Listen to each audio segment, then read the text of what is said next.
সালামু আলাইকুম সবাইকে। হাঙ্গুল কোরিয়ান ল্যাঙ্গুয়েজ এন্ড ভিসার পক্ষ থেকে আপনাদের সবাইকে জানাচ্ছি শুভেচ্ছা। আজকের এই ভিডিওতে আপনাদের সাথে কথা বলবো দাংকুক ইউনিভার্সিটি নিয়ে।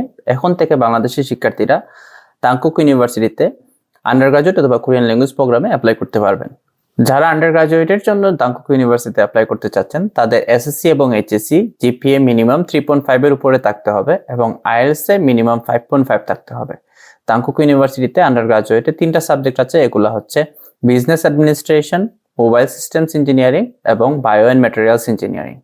এছাড়া আইএলটিএস এ 5.5 এবং 6 এর জন্য পাবেন 50% স্কলারশিপ, আইএলটিএস এ 6.5 এর জন্য পাবেন 60% স্কলারশিপ, আইএলটিএস এ 7 এর জন্য পাবেন 70% স্কলারশিপ এবং আইএলটিএস এ 7.5 এর জন্য পাবেন 100% স্কলারশিপ, সাথে ডরমিটরি ফি ফ্রি।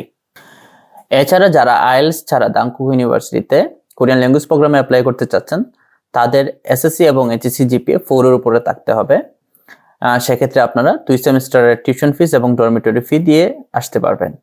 আরও বিস্তারিত জানতে হাঙ্গুল কোরিয়ান ল্যাঙ্গুয়েজ এন্ড ভিসার সাথে যোগাযোগ করুন এবং আমাদের ইউটিউব চ্যানেলটি সাবস্ক্রাইব করে রাখতে পারেন।